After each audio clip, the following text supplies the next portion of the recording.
ఈ అమ్మాయిలు అసలు అర్థమే కాదు సంధ్య.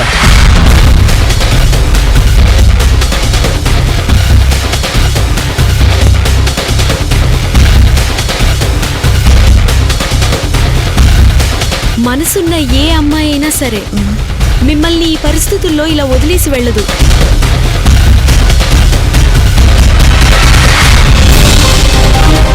ఎవడ్రా వాడు? అలాంటి మొడ్డు ఫ్రెండ్ ఎలా అయ్యాడ్రా? చంపేస్తా నిన్ను. మేమంతా ఉన్నాగా ఎందుకురా భయపడుతున్నావు? మీ ఇద్దరి మధ్య ఏదో జరుగుతుంది. దయచేసి ఇక్కడి నుంచి వెళ్ళిపో ప్లీజ్. అసలు ఏం జరుగుతుందిరా? నాకు చాలా భయంగా ఉందిరా.